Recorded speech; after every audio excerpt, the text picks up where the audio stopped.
Hi, we're here today with our families at the Capitol because we want to stand up for the homeschooling freedom that exists in Connecticut. The Connecticut laws from the beginning established that parents have the right to educate and the responsibility to educate their children or to decide how they're going to be educated, and we think that's a freedom that's worth preserving.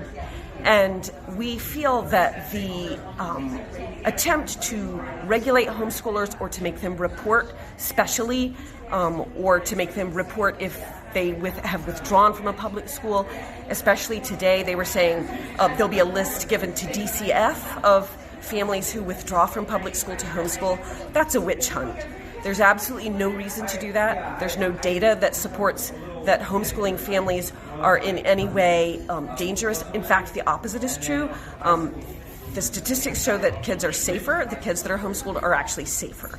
So the idea of doing that kind of makes me think of an imaginative experiment. Imagine that a person went into our Wadsworth Atheneum Museum and they claimed to be a state senator that was sent there to retrieve a painting to put it on display at the Capitol.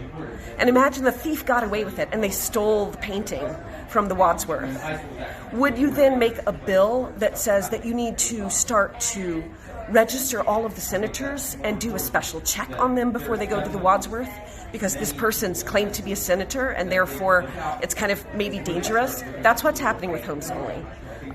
They're saying that if anyone claims to be homeschooling and isn't homeschooling, and anything happens to a child in that situation, that we need to regulate all homeschoolers. That's crazy. There's no evidence that would support anything like that. And in every case that there's been a tragedy with a child, DCF has known about that child and had a case on that child long before the tragedy occurred. They don't need extra information. They need to do something with the information they have. But it also outlines the components that we believe need to be included in the statutory license.